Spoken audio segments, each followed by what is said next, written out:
આણંદ જિલ્લામાં વરસાદ ખેંચાતા ખેડૂતોની ચિંતા વધી છે। વરસાદના અભાવે વાવણી કાર્ય મોડું પડી ગયું છે, જ્યારે સિંચાઈ માટેની કેનાલોમાં હજી સુધી પાણી નથી છોડવામાં આવ્યું। પરિણામે ધરુવાડિયા સુકાઈ રહ્યા છે અને ખેડૂતો સમયસર વાવણી કરી શક્યા નથી।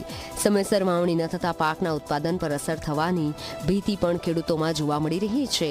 હાલ ખેડૂતોની નજર માત્ર આકાશ તરફ મંડાયેલી છે। હવે આગામી દિવસોમાં વરસાદ ક્યારે અને કેટલો થાય છે તેના પર જ આ વર્ષની ખેતી અને ઉત્પાદનનો મોટો આધાર રહેલો છે। વાવણીનો એ સમય થઈ ગયો છે। વાવણી કેવી રીતે કરીએ?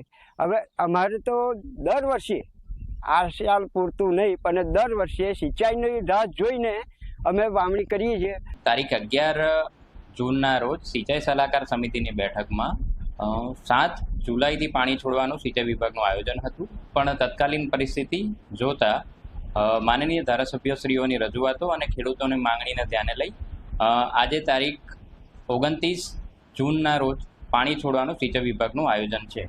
તો ખેતીમાં હજુ પણ જો વરસાદ આવતા અઠવાડિયા સુધીમાં થઈ જાય તો જે સામાન્ય પાકો છે એ પાકો લઈ શકાય અને જે નોર્મલ પાકો પર જ જઈ અને નોર્મલ જે રીતે ખેતી કાર્યો થતા હોય એ જ ચાલુ કરી શકાય।